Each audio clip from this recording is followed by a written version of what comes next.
¿Qué tal? Buenas noches, bienvenidos una vez más a Entre Dichos, que hoy tiene por invitada a una licenciada, maestra, doctora en Economía por la Universidad Nacional, el Colegio de México y la Universidad de Harvard.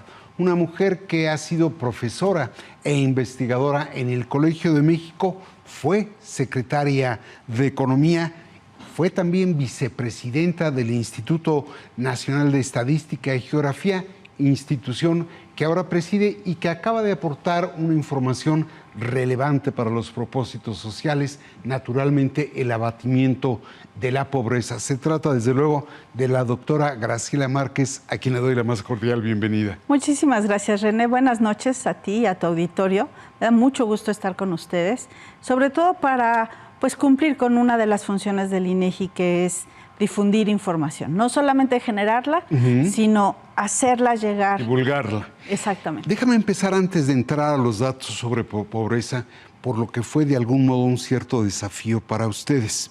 Habían desaparecido al Coneval, ustedes asumieron las funciones de este con un muy poco lapso de tiempo para verdaderamente tener pleno control de ellos. ¿Podemos estar tranquilos con que lograron cumplir con la función, asumir la función y llevar a cabo indicadores claves? Sí, sin duda. Efectivamente, nosotros conocíamos lo que se anunció el 5 de febrero de 2024. Sí. Ahí es donde se anuncian las iniciativas del presidente López Obrador de una reforma administrativa que incluía, entre otras cosas, la extinción del Coneval. Desde entonces hicimos un seguimiento pormenorizado muy puntual de lo que venía ocurriendo en el proceso legislativo. Y con ello, bueno, pues sabiendo qué tipo de responsabilidades íbamos a tener. Entonces, efectivamente, es muy corto el periodo entre que formalmente inicia la transferencia, porque así se denomina, la transferencia, a cuando tomamos las atribuciones. Pero veníamos nosotros trabajando. Además, no éramos ajenos al trabajo del Coneval. Nosotros trabajábamos con el Coneval porque el principal insumo de la medición de la pobreza es una encuesta del INEGI. Sí. Entonces teníamos una relación de muy larga data. Desde el inicio de las mediciones se ha utilizado la Encuesta Nacional de Ingresos y Gastos de los Hogares. Entonces, de hecho, nosotros transferíamos la información al Coneval para que hicieran la medición. Entonces, digamos, había equipos del INEGI que conocían a sus contrapartes en el Coneval y sabíamos qué tipo de tratamiento hacían a la información porque teníamos una relación muy cercana. De hecho, el Coneval estuvo como acompañante al levantamiento del ENIG, porque teníamos un convenio institucional. Entonces, efectivamente, digamos, primero reconocer el profesionalismo tanto del personal del INEGI como del personal de Coneval que colaboraron en esta medición. ¿Puede estar uno tranquilo sobre el resultado de la medición que hicieron? Absolutamente. Ahora, hay dos tipos de pobreza. Quisiera un poquito que aclararas cuál es la multidimensional y cuál es la extrema. ¿Y por qué se registra particularmente en la multidimensional la reducción de esta?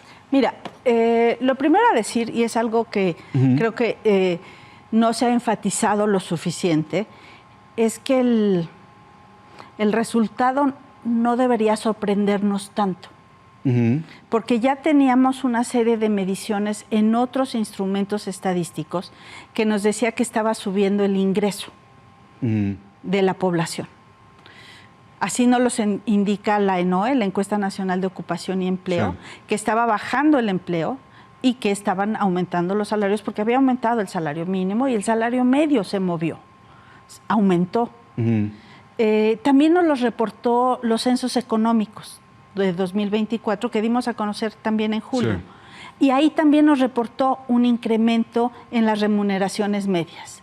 Entonces, digamos, para nosotros habíamos estado reportando todos estos indicadores. Entonces, antes de, digamos, no es que estoy evadiendo la pregunta, sino estoy justamente como contextualizando que sabíamos que iba a haber un resultado que apuntaba hacia una disminución. Pero no sabíamos, por supuesto, ni la magnitud ni las diferencias que hay. Bueno, ¿cómo medimos la pobreza? Pues la medimos siguiendo la metodología que desarrolló el propio Coneval, y es una metodología innovadora y una metodología que no quiere medir solo el ingreso. Porque lo más sencillo sería poner una línea de ingreso y decir, quien está por encima de este umbral no es pobre y el que está por debajo es pobre. Esa sería solamente considerando los ingresos. Y eso se mide. Se mide tiene dos componentes fundamentales. La metodología lo llama dos espacios analíticos. La de bienestar económico, que se mide con el ingreso, las remuneraciones y otros componentes de los ingresos, que no solo son remuneraciones, y la parte de las carencias. ¿Por qué se mide la parte de las carencias? Porque este otro espacio analítico es el espacio de los derechos sociales. ¿Derechos sociales cuáles? Los que están consagrados en la Constitución. Entonces hay 5 derechos consagrados en la Constitución: vivienda, educación, salud, alimentación y seguridad social. Son 5 derechos sociales que se traducen en 5 carencias. Entonces lo que hacemos nosotros es no medimos los derechos, sino las carencias de esos... ¿Qué es lo que me da ya el carácter de la medición? Esto te da multidimensional. Entonces, combinamos ambos. Y en la combinación, entonces, tenemos ingreso y carencias. Y tenemos 6 carencias, porque medimos dos aspectos de la vivienda. Entonces, por eso de 5 pasamos a 6. Entonces, juntamos estos 2 espacios analíticos y tenemos una medición multidimensional. Y esa es la que llamamos pobreza multidimensional. Pero nosotros podemos diferenciar la pobreza medida solo por el ingreso y después el número de carencias que no tienes, más bien el número de carencias que tienes. Si tú tienes 3 o más carencias y tu nivel de ingreso está por debajo de la canasta alimentaria, que tu ingreso no te permite, no te lo cubre, ni siquiera la canasta alimentaria, estás en una situación de pobreza extrema. Si tú tienes un ingreso para una canasta alimentaria y no alimentaria y tienes una o 2 carencias, pues estás en una situación de pobreza multidimensional. Entonces, la pobreza extrema forma parte de la medición de multidimensional, pero la separamos y decimos 3 o más carencias y un ingreso por debajo de la adquisición de la canasta alimentaria te da, por eso es un porcentaje mucho más bajo. Porque es muy restringido la medición, pero ya veremos que es pues muy importante para política pública y para la acción de todos y todas. Ahora, si te parece, vamos a proyectar lo que es la gráfica relativa justamente a la disminución, a la medición de la pobreza multidimensional, un poco para que nos explique cuáles son los resultados que se obtienen. Ahí la tenemos. Muy bien. Entonces, esta gráfica tiene 2 variables. Las barras nos van a estar indicando los porcentajes de la población y la línea azul de la parte superior nos está midiendo millones de personas. Entonces, no están midiendo lo mismo.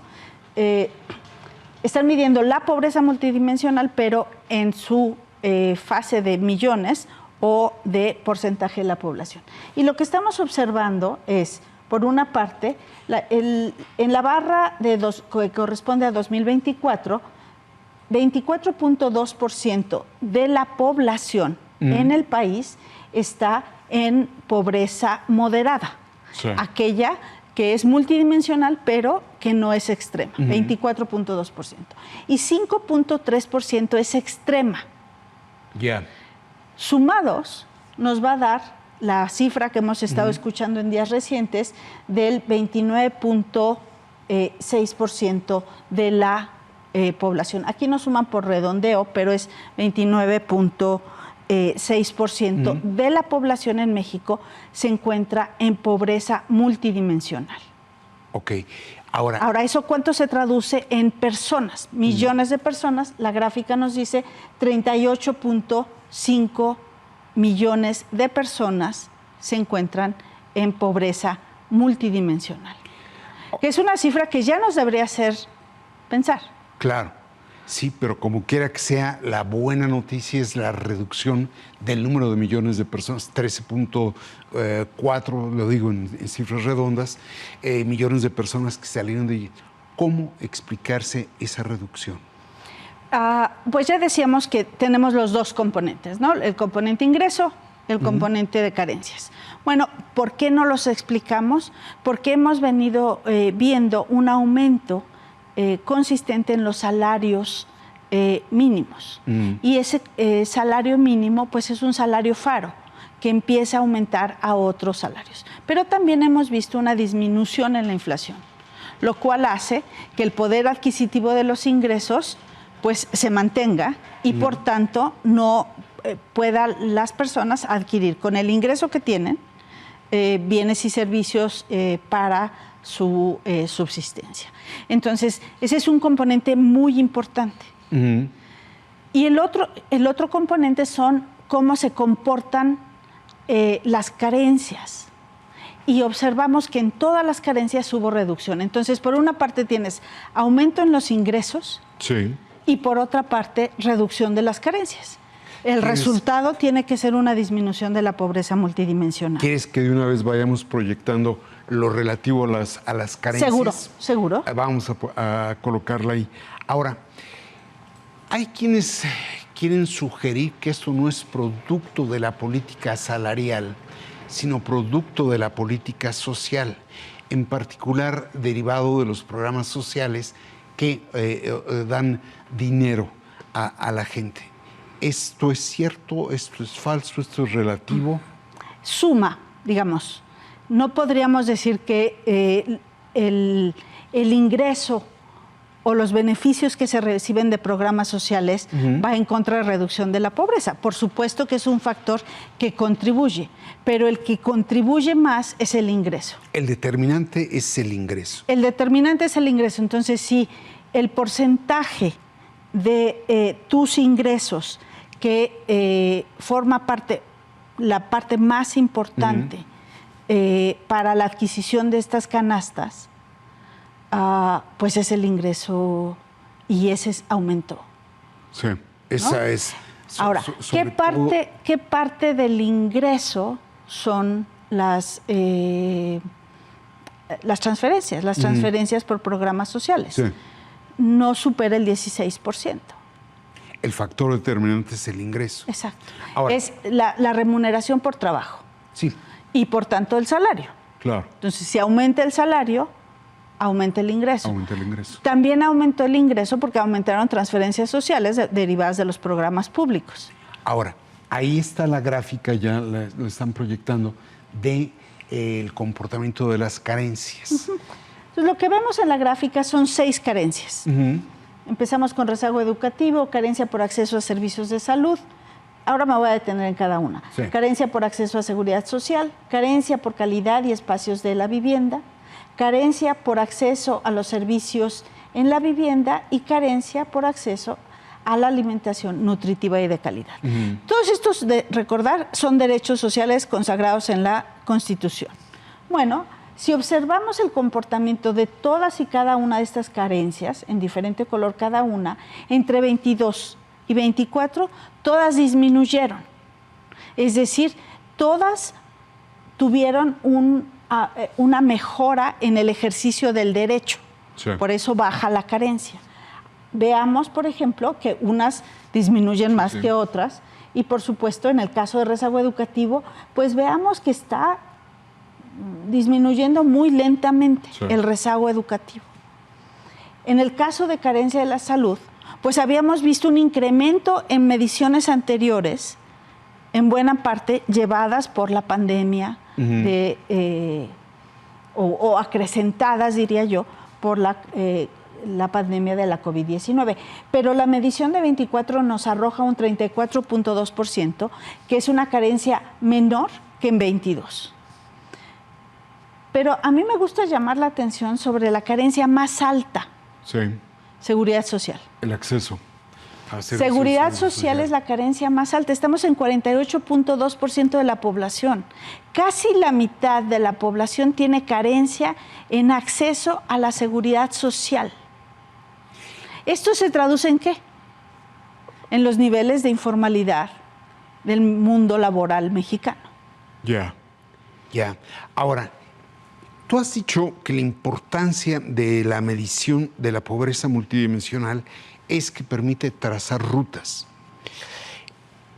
¿Qué rutas tú ves que hay que seguir para realmente? Porque efectivamente en el ingreso es sorprendente y es muy buena noticia la reducción de la pobreza multidimensional, pero cuando uno ve las carencias, particularmente la de acceso a seguridad social, uno dice, cuidado, ahí hay un foco. ¿Qué rutas hay que seguir? Pues yo creo que son las rutas que la misma medición nos marca. Es decir, a ver, estas son mediciones muy contundentes en términos de casi la mitad de la población no tiene acceso a seguridad social. Esa es una ruta. Sí. Pero es una ruta también decir que el rezago educativo parece estar estancado. Es una ruta también decir que todavía tenemos carencia en los servicios que llegan a la casa de los mexicanos. Electricidad, agua o los materiales con los que están construidas las casas. Ah, qué interesante. Entonces, estas carencias nos marcan, yo no diría una ruta, sino nos marcan una ruta multidimensional de acción pública y privada. Ojo, esta medición es para todas y todos nosotros. ¿Por qué privada? Pues porque tenemos que los empresarios que tienen empresas formales que no pagan seguridad social están medidos aquí. La informalidad no solamente son empresas informales, también son empresas formales que no pagan seguridad social. Ya. Entonces, hay una ruta para la acción de todas y todos. Sí, pero como tú dices, es una acción, es una ruta multidimensional, o que hay que, para alcanzar el objetivo, son varias rutas en la misma dirección. Exactamente. Entonces, no hay una. Ya. No hay una, porque si dijéramos, concentrémonos en el ingreso, porque ya vimos que fue este impulso a los salarios mínimos lo que parece estar explicando esta reducción. Pues sí, pero tenemos las carencias. Ya. Tenemos una población que sigue teniendo carencias de acceso a salud, con rezago educativo, con espacios en su vivienda, hacinamiento en su vivienda. Eso lo medimos. Wow. Si te parece, vamos a seguir conversando, pero déjame ir a un corte y regresamos. Encantada.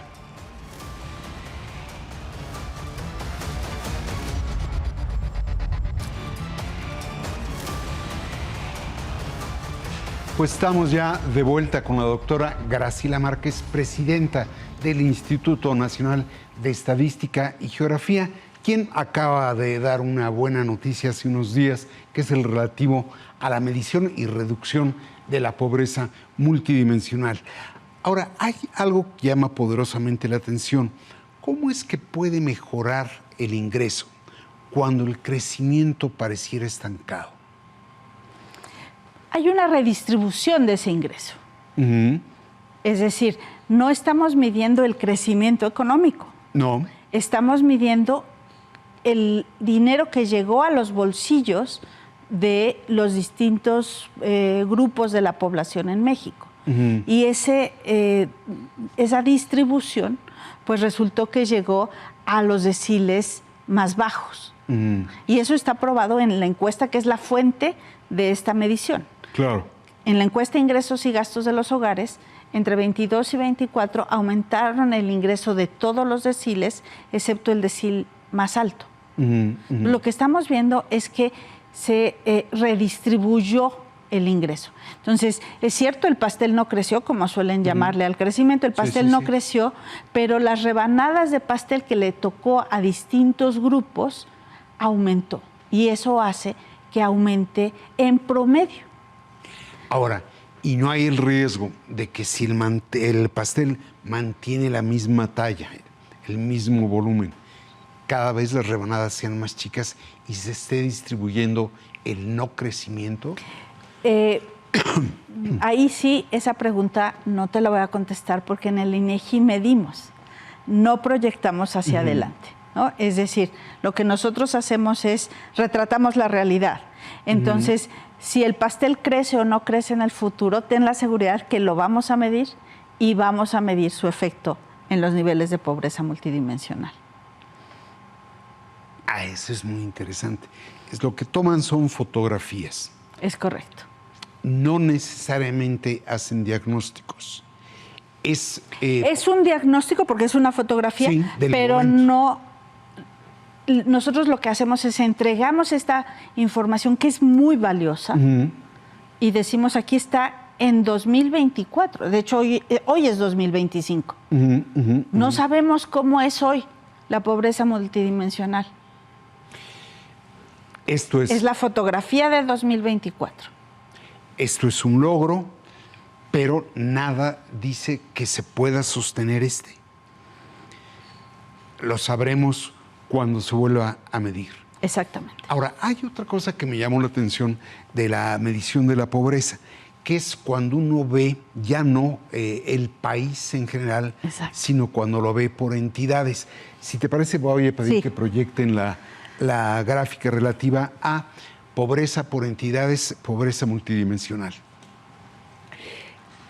Lo traigo a cuento porque evidentemente hay entidades que tuvieron una mejora sustantiva y otras que no.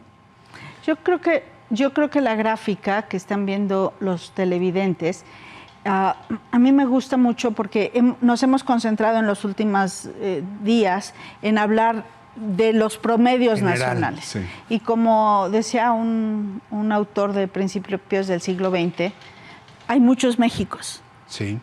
Y esto nos refleja los muchos Méxicos que hay en términos de esta medición. Tenemos, recordar para el auditorio, la pobreza multidimensional promedio del país es 29.6%. Y Chiapas tiene el 66% de su población en pobreza multidimensional. Sí. Y a ese muy elevado porcentaje le acompañan Guerrero y Oaxaca. Sí, eso es lo que llama la atención. Y en el extremo tenemos a Baja California con 9.9%. Si el promedio es, ahí está, 29.6% en la barra gris, a la mitad de la gráfica, pues vean ustedes el espacio que hay entre el 66% de Chiapas y el 9.9% de Baja California, norte y sur del país. Ahora, yo quería proyectar esta gráfica porque verdaderamente no me habla ya de la nación en su conjunto, sino me va focalizando. ¿No nos lleva al riesgo de tener un país de dos velocidades? Hemos tenido un país de dos velocidades o de más velocidades durante mucho tiempo. Este no es un fenómeno reciente porque el 66% de Chiapas también mostró una disminución, aquí no lo tenemos mostrado, también mostró una disminución respecto a 24. Es decir, Chiapas también se movió, pero la distancia entre entidades federativas sigue siendo muy alta. ¿Hay un riesgo? Pues hay un riesgo, pero hay una ruta. Sabemos dónde necesitamos acortar esas brechas de pobreza multidimensional. Lo paradójico de esto es que particularmente el sexenio pasado, bajo el entonces presidente López Obrador, pareciera ser que hubo el esfuerzo por llevar al sureste, por tratar de reequilibrar la relación entre el norte y el sur. Pero no lo reporta así cuando uno ve los índices de pobreza en Baja California y en Oaxaca, nada más por unir a los extremos. ¿Qué pasó? ¿Por qué no es más notorio? Hay reducciones. Ahí tendremos que irnos a abrir y mirar la parte de ingresos, la parte de carencias. Y recordemos, por ejemplo, hablábamos de la importancia de los aumentos del salario mínimo y el peso de la ruralidad y el peso de la informalidad en las entidades con más altos porcentajes de población en pobreza multidimensional, pues carecen también, tienen estas características. Tienen características de ser rurales, de tener población dispersa y de tener altos niveles de informalidad. Entonces, si tú tienes altos niveles de informalidad, pues no vas a tener, tu carencia de seguridad social va a ser más alta. Tus carencias en términos de acceso a salud, acceso a educación. Tú puedes tener el derecho a la educación, pero puedes no tener directamente el acceso, porque ha ido cambiando. Claro. Hoy tenemos un umbral muy alto. Hoy la Constitución consagra que es el bachillerato, la educación obligatoria. Mínima. Sí, mínima obligatoria. ¿Cuál es el acceso de bachillerato en muchas comunidades rurales? Y ahí me gustaría, digo, muy rápidamente, simplemente irme al tema de los grupos. Porque no solamente estas distancias o estas brechas que de nuevo nos ofrecen un mapa de ruta. Sí. No solamente es entre las entidades federativas. A eso iba. Déjame ahí interrumpirte un poquito. Se habla con mucha facilidad de la desigualdad social, pero de pronto, cuando revisaba yo la gráfica, ¿se puede hablar de la desigualdad federal? Es decir, cuando yo la veo, la pobreza por entidad federativa, veo que hay una desigualdad no solamente social, que esa la manejamos o al menos sentimos manejarla, pero también la veo entre los estados. Bueno, hay entre los estados, pero los estados tienen distintas dotaciones de factores, como dirían los economistas. Es decir, tienen un mercado, Baja California, hace frontera con la quinta economía del mundo, California. ¿Y cómo igualas? ¿No? Ese es el reto de la política pública. Ese es justo el reto. Pero no solamente en términos geográficos. Tú puedes focalizar territorialmente tus políticas, pero también la tienes que hacer en grupos. A eso iba, es decir, podemos festejar el hecho de que se redujo la pobreza multidimensional, pero eso no de inmediato me traslada a la reducción de la desigualdad. No, la desigualdad también bajó. También bajó. También baja, porque veníamos de niveles muy altos. Entonces, todo se mueve, pero tenemos todavía regiones y grupos que necesitan atención inmediata. Ahora, perdón. Hablante de lengua indígena. La población hablante de lengua indígena tiene el 66% de esa población está en pobreza multidimensional.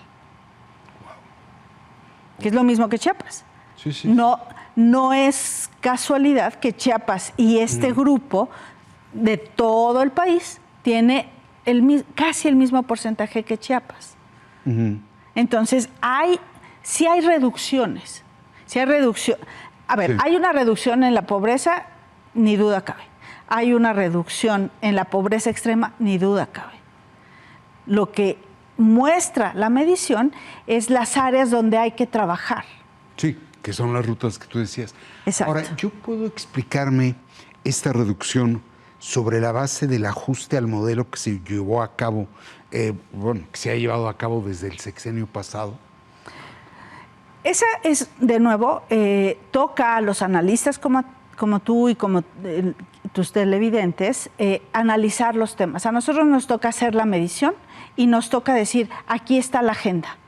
Te lo pregunto porque hay quienes dicen que es algo inercial y yo digo, al menos no lo habíamos registrado la disminución, pero desde la perspectiva de quien tiene ya el banco de información a lo largo de los años. Lo que habíamos visto es que el ingreso por remuneraciones al trabajo venía disminuyendo y disminuyendo y disminuyendo. Entonces, cuando tú aumentas el salario mínimo, aumentas el ingreso y la posibilidad de comprar una canasta alimentaria y no alimentaria. Entonces, es el cambio del modelo, es un factor que incidió de manera muy significativa el aumento del salario mínimo. Ahora, sin duda. Sin duda. Ahora, el aumento salarial, como todo, va a tener un límite. Sí.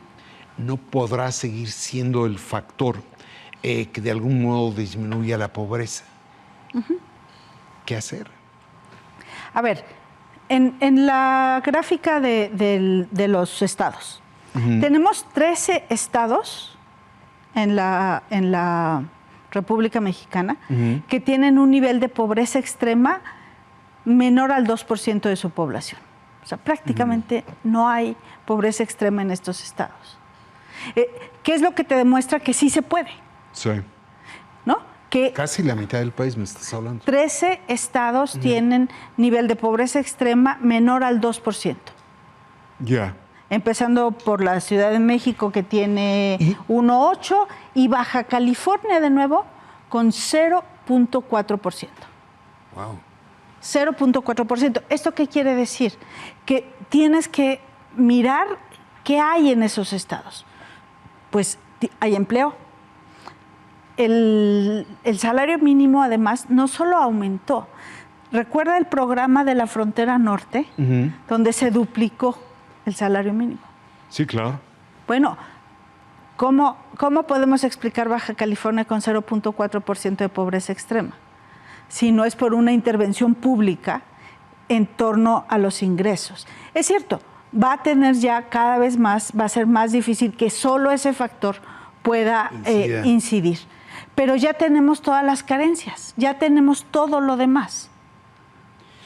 Y por supuesto hay muchos otros, desde la perspectiva más macroeconómica, de crecimiento, de productividad, de crecimiento regional. Si lográramos avanzar en reducir la carencia en el acceso a los servicios de seguridad social, si lográramos avanzar en la carencia del rezago educativo, probablemente la reducción de esas carencias me permitirían seguir, aun cuando ya no tenga mejora en el ingreso, abatir la pobreza. Sí, seguramente sí, aun cuando tienen efectos en distintos plazos, en el corto, mediano y largo plazo. Lo del ingreso es que es inmediato. Sí. El rezago educativo, probablemente tienes un retorno a la educación dentro de muchos más años, ¿no? Es decir, si tú abates el rezago educativo, ese retorno a la educación va a darse 2 o 3 años. El ingreso es inmediato. Claro. Sí, es más lento, pero quizás también más estructural, ¿eh? Por supuesto, y ahí es donde eso justamente, estamos viendo políticas de corto plazo y políticas de mediano plazo. Por eso es tan poderosa esta medición y nos ha dado tanto gusto en el INEGI que haya despertado tanto interés. Ahora, no puede ser lo digo con esa palabra, no puede ser una victoria efímera. Es decir, cuando uno ve las tasas de crecimiento, dice uno, esto es duradero, esto es reversible. ¿Cómo lo ves? Ya lo mediré y te diré. Muy bien, veo que estás empeñada en sacar las fotografías y no me quieres dar la película. No, sí te doy la película, pero si no hay material, si no hay realidad para sacar la película, no puedo sacar la película. Pero sí puedes detectar cuáles son los desafíos. Sí. ¿Cuáles son?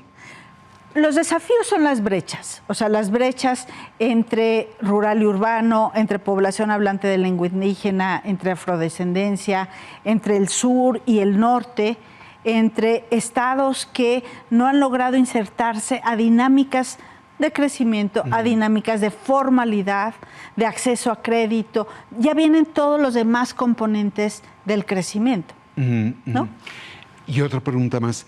Hubo obra de infraestructura fuerte en el sexenio pasado, particularmente la de comunicaciones es la que más se destaca. Ya no habiendo estas obras grandes, ¿no se puede venir para abajo lo que ahora reporta la fotografía?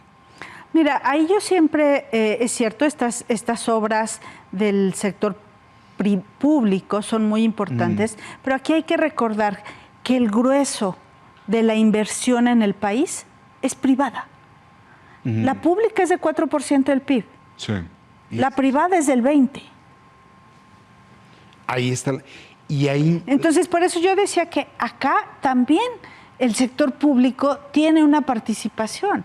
El privado, perdón, en la inversión, en generar salarios, ya con una remuneración de salarios mínimos altos. No, sin duda nadie apostaba a que fueran las transferencias sociales las que iban a sacar a las personas de la pobreza. Claro. Y en esto un desafío es el entorno, es decir, parte de la incertidumbre que prevalece no es de carácter doméstico. Es en buena medida la política comercial, económica que está siguiendo los Estados Unidos. ¿Eso nos coloca ante otro desafío?